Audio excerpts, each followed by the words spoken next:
Velnos and Rocky, you guys are both back at camp. Syra and Curtis, you guys are both at Sandhorn. So what's going to happen is this. This is early in the morning. A raven comes into Lorna, and she basically gathers you guys together.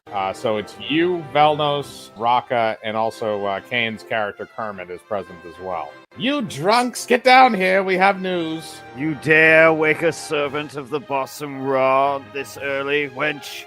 It's 1 p.m. I said what I said. You're awake at least. So she's going to just walk up to you and throw the scroll at your face. Read it. I do know that you know how to read. To be fair, at least, you know, he knows how to write a couple sentences. So I'm assuming, are you going to read the scroll, or are you just going to turn over and go back to sleep? He's going to roll over and go back to sleep. Oh, for God's sakes, I'll read it out loud. Lazy bastard. She reads the note to you, and it basically says that they've located another of the dragon general. This one's name is Genbu, and you've already heard about this one in a couple different places. He's basically an enforcer. Basically, when shit goes south in a settlement, they send him to kind of quell the local population. And it seems like right now where he's going is he's on his way to Cape Fang. Now, if you remember something else, and when you guys were on your way to when you were traveling at one point, you ran into a bunch of guys that were on camelback, and they were carrying a bunch of scrolls, and they gave you one. Those scrolls, if you remember correctly, had on them that there was supposed to be this big gathering of forces of, you know, what remained of various ships and stuff in the area at Cape Fang. So it appears that somehow the Dragonborn have gotten wind of this through whatever reason, and they're sending him to basically go put down the uprising, so to speak. So you have a beeline on him now, and they know what route he's taking. All right, I'm gonna go wake up whoever Portuguese Mario's playing. Greylark, the elf. Luigi, wake up! We've got work to do, and if I have to be awake, so do you. Let's go. Go do it yourself, you lazy prick. I will just carry you, bro. I will just carry you, bro. It is 1 o'clock. All right, fine. I would like to see you try. I am just gonna lift him up. It doesn't seem like he's going to be willing, so instead of a strength check, I'm gonna have you roll a grapple check. Can I roll a counter? Yes, you can, but I'm fairly certain he has a better grapple than you do. Bitch ass, right? Yeah, your grapple's a plus 19, so it's 26. All right, so Velnos, you have to beat a 26 to not be grappled. 22. Yep, nope, you're grappled. All right, so he basically just kind of grabs your leg, and you're just kind of like flailing around as he like drags you out of bed and out of the building, and Kane's just kind of walking behind you with his rifle on his back. While he's carrying me, I'm going to whip his ass with the vines. Dexterity check. 15. You're not actually going to hurt him, but you're just kind of like smacking him in the ass. It's just to be a mild annoyance. So you drag him out, so you guys are now outside. The other thing is that Gregor mentions to you that the other guys went off to Sandhorn in order to sell off some jewels and stuff like that, which it's sort of on the way to where it looks like they're going.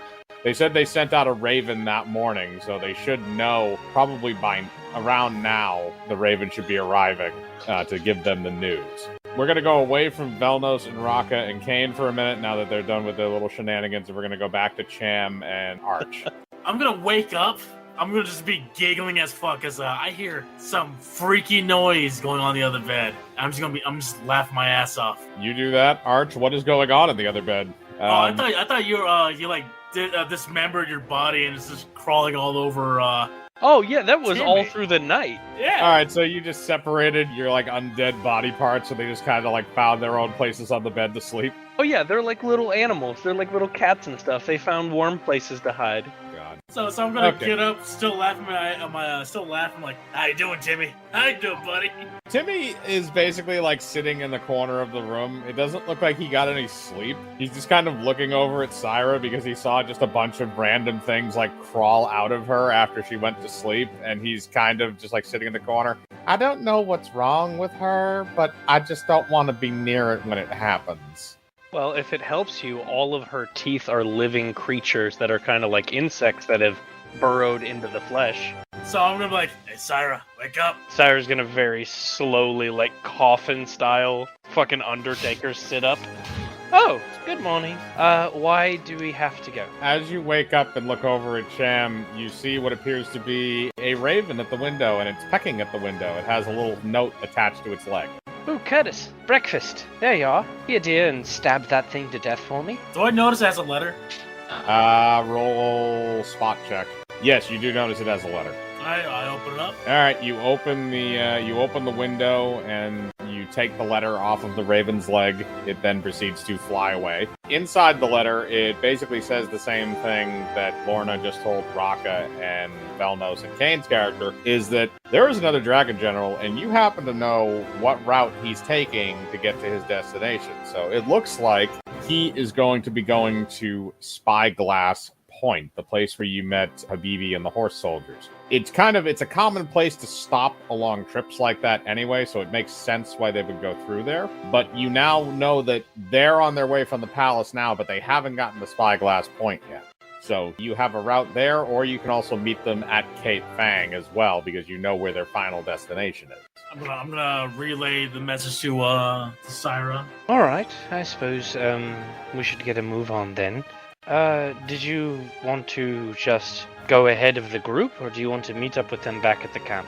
And what we can always do is grab our flying vehicle. Oh, I don't think they're done yet. Didn't we just get that? You did, but they have been working on it, so you don't know what the condition of it is at the moment. Yeah, It doesn't hurt to try to check. All right. And she reaches out, grabs a hold of Curtis, puts her hand on his head, and then grabs Timmy just by the fucking face, and then teleports, and they're back at camp. Okay, as you put your hand on Timmy's face, he's very confused. He's like, "What are you doing?" As soon as that happens, you then teleport, and you are back at the Oasis. You actually teleport right next to where you see Raka dragging Veldos across the sand while whipping his ass. Drella, can you not try and have sex with somebody? At this point, it's a bit passé. Can we please... Some of it is your fault. Yeah, so you guys are now all back together. The other thing is, did you want to check on what they are currently doing with the floating transport ship? Sure, I'll go over there. So Fernando and Scrappy have been working on this. So they have it pulled into the gunsmith shop. So it's kind of pulled into a garage bay almost. And basically what they're doing is you see that they're kind of putting some final touches on it looks like, because there's been a lot of additions added onto it in just the last couple of days. You see what looks like a giant gun barrel basically mounted into the front of it where the engine originally you thought was. You go up and Fernando and Scrappy both come out. Hey, amigos, look what we got. This is really good. You'll better believe it's good. We found out that apparently it runs on a magical core. That stuff's not cheap to come by either. All right, take me on a tour, see what's going on. Not much has changed on the inside, to be honest, although we did add a little bit of a targeting mechanism to the periscope attachment. But it's better if we do a formal demonstration. Fernando, would you like to pull it out? I can man the gun. No, you pull it out, amigo. I man the gun. I'm the gunsmith. Fuck you. Oh, God damn it. They go inside the ship and they pull it kind of out of this garage area, and you see them kind of maneuver it into an area, and then they're aiming kind of at, you can see they're aiming into the jungle at kind of what looks like a small wooded hill, basically, like a hill that's covered in trees. As that happens, Scrappy kind of sticks his head out of a window on the side of it and says, "All right, now get a load of this shit." As soon as he does that, he pulls a lever on the inside, and you see a glowing green light come from the front of the transport. After a second, the green light then fires an energy bolt out of it that proceeds to disintegrate all the trees in front of it, hit the hill, and basically blow that to smithereens in a massive explosion. I'm gonna be there just clapping. Oh, amigo, we found a way to use the magic core to build a big old gun. Oh, it's so beautiful. Syra's off to the side. Not impressed. I can do that too. He basically made you a tank. There's only one stipulation when firing the gun. After you fire the gun, the vehicle reduces to half its speed until the gun is recharged, because it's operating on the same power system as the motor. Why the fuck would you make it operate on the same engine? Why not have a separate engine for the gun? Dumbass. Because we only have one magic core, lad. You can't just reproduce those that easily. Take my fucking dark-ass crystal, power it up, and there you have a new fucking motor. Use it for the gun. The magic core that is in that thing makes your crystal look like child's play, lad. You just need your crystal to make it move. Use mine to shoot. Yeah, I don't think you quite understand how this works, lad. Are we able to take this? Oh, she's ready to move right now if you want her to. All right. We've also taken the liberty of manipulating some of the internal parts to take out some of the cargo space and put in some sleeping quarters. What are we supposed to do? Live in here? Well, I mean, I assume if you're going to be taking this thing cross-country, you'll need to sleep at some point, and you'd rather not sleep on a box, would you? Compared to a tube, how much sleeping room exactly? Are we talking like motel-size sleeping room? Are we talking tiny little cabin space? You know what around the internal size of it is, so you're able to determine based on your own assumptions that it's probably more something as a, cots type of thing, like above and below, like a barracks type deal, basically. It's like So yeah, if you guys want to pile on there, you can take that thing if you want. It does go at 40 miles an hour. So I'm gonna oh sweet. I'm gonna whistle over for Ariel to come join us. Your dragon flies over and joins you. All right, so I'm gonna go in. All right, so are the rest of you going to go into the ship? Raka, you're still carrying Velnos, by the way, by the foot. Yeah, I'm still going on the ship. I know I haven't let him go. So you just drag him on board the ship as he keeps whipping your butt with vines to be annoying. So while he's doing that, I'm gonna go to the driver's seat. Hey, Utri, come here. I want you to stand right at this area right here. Why would I do that? This is a special device that lets you see in front. That's wonderful. You can go ahead and see. No, come here. Look, watch. I want you to see what this ship sees. It is awesome. I don't trust you, Frog. Cham, do you want to roll a... Oh god, what would it be for this scenario? Probably be a bluff check. Raka, you can roll against him to see whether or not you believe him. Cham got a 17. Raka, you're gonna have to beat that. Okay, you don't really know what he's talking about, but you don't think it's malicious. That's fine. Still not doing it. Come on, stand right here. I'm good, mate. You stand right there. You can show Tura. Or any one of these lovely shipmates who love to see your wonderful contraption. But I've got sleeping to do, so I'm gonna go do that. Are you also dragging Velnos to the cot? No, I'm gonna leave him there. You can, actually, Draylock, look at Frogman's little science project or whatever it is. He already knows it. I'm gonna yell that. Looks like shit. I'll show you one of these days. So you're gonna pilot the ship. All right, lads, get the fuck on. So she opens up her bag and just grips a flesh golem, starts pulling it out like taffy and applying it to the front of the car. All right, you do that. It is gross and disgusting and smelly, but you have that now all covered in the front, and you can now see outside of the ship without having to use the periscope. No, Timmy, come here. Timmy, come here. What do you want me to do? Get over here, boy. Oh, okay. I want you to sit in this seat. Okay, he sits in the driver's seat. Now, this, I'm gonna just tell him how to fucking do shit. Roll your intelligence. Well, actually, sorry, no. I'll roll his intelligence to see how well he's able to pick up on it, because you know how to drive it. His intelligence was not great, so he might have some hiccups. You'll learn how to do this. Okay, sir. I'll do my best. He immediately puts it into reverse, and everybody starts running out of the way of it from the outside. You also hear screaming.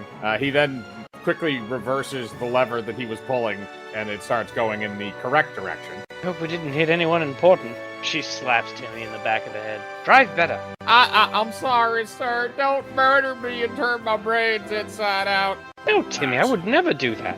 I'd turn you into a living... Oh, fun fact about the flesh bumper that you saw me applying. They're all sentient. They know what's happening to them. That'll be you.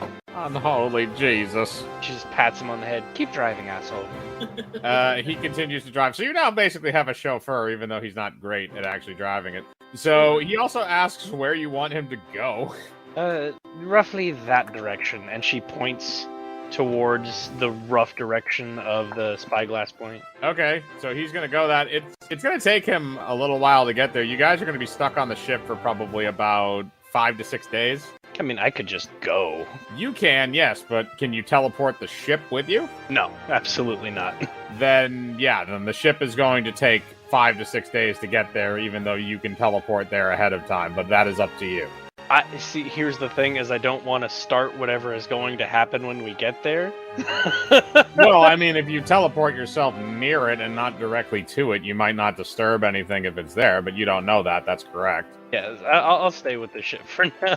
No, all right, I'll have Syra teleport me near, and I'll keep watch. All right, I suppose I'm could do that. gonna ask her to give me like some flash of her so she can see and I can communicate to it. She pulls off her hand. I want to go there just pretty much as a lookout. Like, I don't need anyone else. All right, that's fine. All right, so Arch, if you want to do that, you can. Yeah, I'll go ahead. I'll pop him over to Lookout Point. So you teleport to the area right outside Spyglass Point with Curtis. When you get there, you see that there appears there's nobody left at Spyglass Point. It looks like Habibi and all the horse soldiers have left and gone someplace else. Again, probably to that oasis. That doesn't look like they've come back here yet. There doesn't look like there's any camp either, which means you are ahead of Genbu and his forces. What part of you are you leaving with him? The hand? Yeah. So yeah, your hand detaches and crawls over onto Cham's shoulder, and you teleport yourself back to the transport ship or the tank. Have fun at school, and leaves. All right, so Cham, you are there, so you can scout out as you wish. The rest of the people are going to be on board the ship. That role is to find a good vantage point where I have a good view of everything around me. Well, Spyglass Point is literally a giant rock formation that's jutting out of the ground that gives a bunch of shade in one spot, so you can just climb on top of that. You don't need to roll for it. That's the tallest thing in the area. All right, and I do that, and because you're not in a rush, I'm not going to make you use a climb roll for that, so you just get up there. Yeah, I'll just do like a roll myself somewhere nice and tight, and just hide. All right. Okay, so you do that. So as you're doing that, I will roll quickly for the next 6 days to make sure you guys get there appropriately. All right, so that's average. So I'm going to say it takes you about the average amount of time, which is 5 days to get there. Now, Timmy has also been incredibly afraid for his life, especially because while Syra's been sleeping at night, her various body parts have been crawling all over him to fuck with him. So he hasn't slept in 5 days, and he pulls up, and it basically, you have the effect on him that crystal meth has on regular people. He's pretty much wired day and night and worried that he's going to die every second, but he does get you there. Cham, you've been camping up top, so roughly a day before the rest of the guys got there, you saw that Genbu and his forces have arrived at Spyglass Point, and they have made camp underneath the area where you're hiding. So you can see where the camp is. So there's you've seen Genbu himself because he was leading the forces. He's on horseback. It's like he has two swords and some other stuff. But if you wanted to roll a spot check or a search check, you might be able to find more information if you look around. And then the other thing is that they have made camp, and he has 50 guardsmen that are with him that are going to help him quell the situation in Cape Fang. Oh, you rolled a nat 20 on a spot check. So basically what you spotted is, it looks like you definitely can tell that he has 2 blades, and it seems like he knows how to use them. It looks like his forces are made up mainly of just legionnaires. They're not highly trained for the most part. It seems like there's 10 of them that stay very close to him that might be his personal guard. And outside of that, the rest just seem to be normal black scale warrior. There's a little bit of a mix, but not much. It also appears, because you've been keeping an eye on them, that they haven't noticed your presence at all. And based on where your position is, you are able to see when the tank basically pulls up. You're able to see the tank, but they cannot see the tank yet because it hasn't crossed over certain sand dunes. If I was Kane's character, I would be in the perfect spot. Well, that's the thing, is that Kane's been kind of camping out on the roof. That's where he's been sleeping most nights. And he's just kind of sitting up there with his gun and kind of like one of those like meditation poses with his legs crossed, like smoking a pipe. So he's just kind of sitting up there with his rifle, just sort of rocking back and forth, just waiting. Syra, because you left your severed hand with him, you know exactly what has been happening, and you know everything that Cham knows. So you can relay that to the others. Oh yeah, I'd let them get a blow-by-blow of what's going on and what we're looking at. So Arch relays all the information to you. He has 50 guardsmen with him, and 10 of those guardsmen look like they are relatively skilled, in addition to himself. So you guys have now pulled up with the tank, and you are there. However, they can't see you yet because you're behind a sand dune. Just go over the sand dune and start blasting.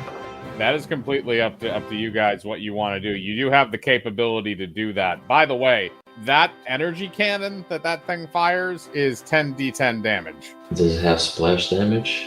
It does have an AoE effect because it does give an explosion when it hits, and it's roughly 30 feet in all directions. I'll leave it up to you. If it was up to me, I'll blast the big boy with a cannon. And my job is to put you all back together, not exactly to make battle plans. I leave that to you, elf fuck, and the Bible thumper. What do you want to do? I'm not there with you guys. Hand? I could shape the hand to have a mouth. I absolutely I could mean, do that. I'm just in terms of like relaying information. I would allow you to do it if you wanted to. Well, Oh yeah, absolutely. Cham, you have the ability to communicate in Arch. I'm assuming you're going to communicate that to him, especially because he also knows that the tank has a gun. Yeah. And just to be like that specific kind of fucking person, the hand mouth isn't on the palm, it's in between the fingers. That's creepier. Fucking why? She's like the epitome of extra. Like, let's just be honest here. She's just a creepy bitch. Okay. So the tank and the fighter are going to be the ones that have to decide this. So Velnos, you already said to fire the cannon. Rocco, what do you want to do? Yeah, just start popping off rounds. Take the whole camp out. You guys walk up and tell Timmy to aim the cannon. Arch, you should be able to also do that because you have the undead on the outside. All right, so you guys aim the cannon, and you can roll to fire that. I'm gonna wrap the barrel in one of the bodies with just like an eyeball over the sight. All right, a little left, and there we are. Ready to fire when you are. Weapon is loaded. Oh my God, what am I about to do? Let me shoot. Oh yeah, go ahead. She just like hands it off. Oh my God, he rolled a nat 20, so that's gonna crit. This could have been any better. Roll 10d10s and multiply the damage by 2. 106. Okay. All right, so this is what happens.